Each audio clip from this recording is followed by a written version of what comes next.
Assalamu alaikum, dear brothers and sisters. Bismillah, alhamdulillah, wassalatu wassalamu ala rasulillah, amma ba'd.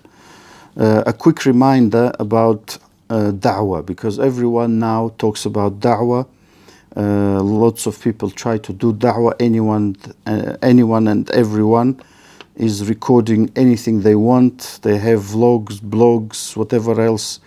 Everyone is saying they're doing da'wah, and they think almost everyone, they think they're doing da'wah correctly. They almost never question themselves, which is a very important feature. If you want to correct yourself, always question yourself. The scholars of Islam say your nafs, yourself, is not good enough to trust it entirely, meaning that one has to check oneself at all times and say and question oneself on one's actions, one's da'wah included. So today I want to talk about doing da'wah through smiling and good behavior, because we have very little of it. We have a lot of talk, but very little of deeds, actions, and smiling, hospitality. I want, inshallah, to do a separate topic on hospitality and generosity, inshallah, but today I want to talk about smiling and good behavior. As you know, probably, Allah subhanahu wa ta'ala said about the Prophet, وَإِنَّكَ لَعَلَى خُلُقٍ عَظِيمٍ, that indeed you are upon a very high level of character and manners. And Abdullah bin Salam, one of the Jews who used to live in Medina, one of their leaders, who became later a Muslim and a companion of the Prophet, alayhi salam, radiyallahu anhu, may Allah be pleased with him. He said, when the Prophet ﷺ came to Medina, migrated, I wanted to see his face. Because for clever people, these things, they are important.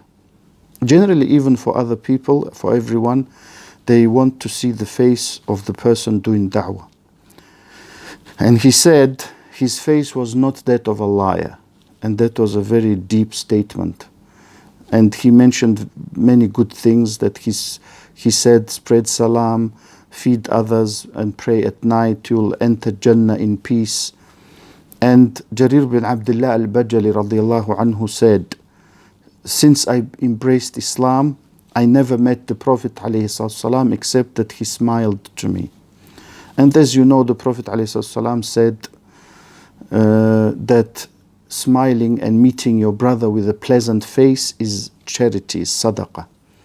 And also Allah subhanahu wa ta'ala educated the Prophet ﷺ when he frowned and turned away. You know Surah Abasa, because Abasa in Arabic means he frowned, and watawalla means he turned away. Why? Because the blind man came to him, Ibn Maktum radiallahu anhu, who later became a Sahabi, embraced Islam, and Allah praised him.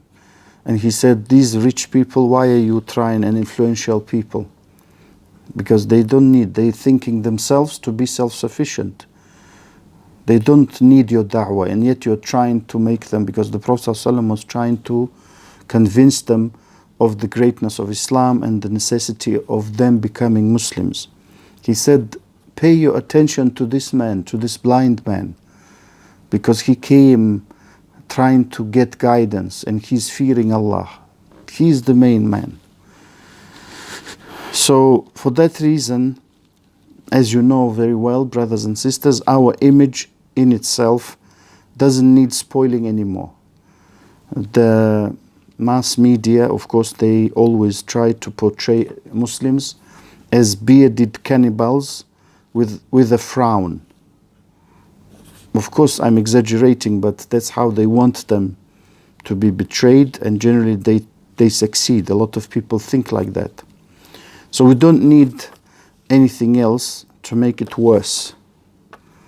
For that reason, we must understand, especially in non-Muslim countries, even in Muslim countries. In Muslim countries, you have many Muslims who think that the people on the Sunnah, they don't really smile, they only think about the Sunnah, they pray, they fast, they live like in the army, and they don't have sense of humor and things like this. So they have a lot of misconceptions.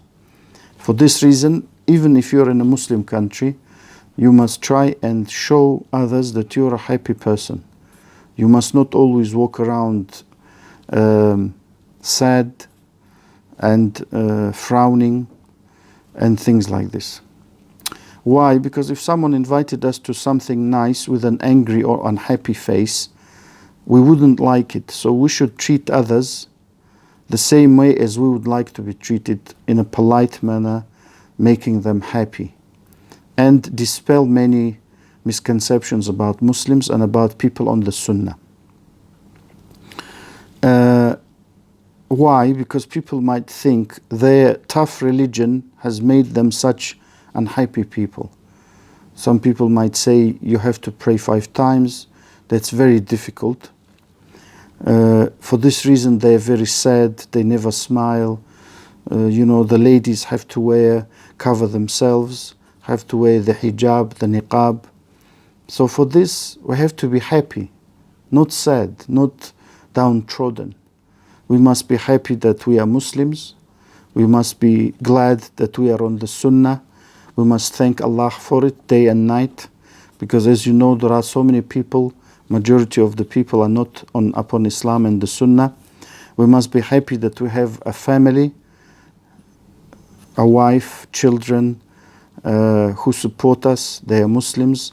If we have good friends, which probably all of us have, we must be happy about that.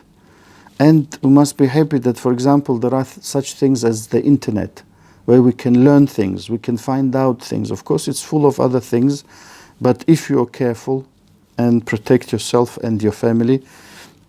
In the past, people had to travel huge distances to learn something. We have scholars still, alhamdulillah, upon the Sunnah. We have students of knowledge. We have older people, wise people who direct us. We have so much to be happy about and to be glad. So a Muslim really should try and be optimistic. And even if something happens that makes him or her sad, generally that is a good thing for a good believer. And it doesn't last long. So for that reason, and we must of course know that this dunya is only temporary.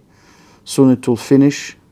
And if we were good people, Allah has prepared huge rewards for us. So we should try and be happy about that and try to work towards that. So doing da'wah in this way is very important. Why? Because the people don't have a lot of time to go and read and listen to lectures and things like this. They interact with you and they judge Islam by you and through you. So they don't say, if you, for example, treat them politely, treat them as a human being, and you respect them, you're happy, they see you're happy, and you give them good advice if they, for example, interact with you. And I don't mean only non-Muslims, I mean Muslims. Then, of course, a normal person will respect you. And that's all we need, and we want to dispel all these things. And look at the Prophet ﷺ, they tried to kill him, they tried to poison him, they tried to lie about him. They said he's like this, he's like that. But nothing could be further from the truth. And people who came into contact with him, ﷺ, they never believed that he was such, and they actually many of them became Muslims through his behavior, sallallahu alaihi wasallam, and through the behavior of his companions. And one of those things was, like I said, smiling and being respectful and being good, being considerate, having good manners. And one of those things is, inshallah, I hope I'll be able to do a reminder on that, is having good manners on the phone, because we have very, very little good manners on the phone, and we should improve it. May Allah help us all and make us grateful slaves of His, who have patience and forgive us our shortcomings and sins, and help us in our interactions with people, and make us firm upon His religion until death. وجزاكم الله خيرا.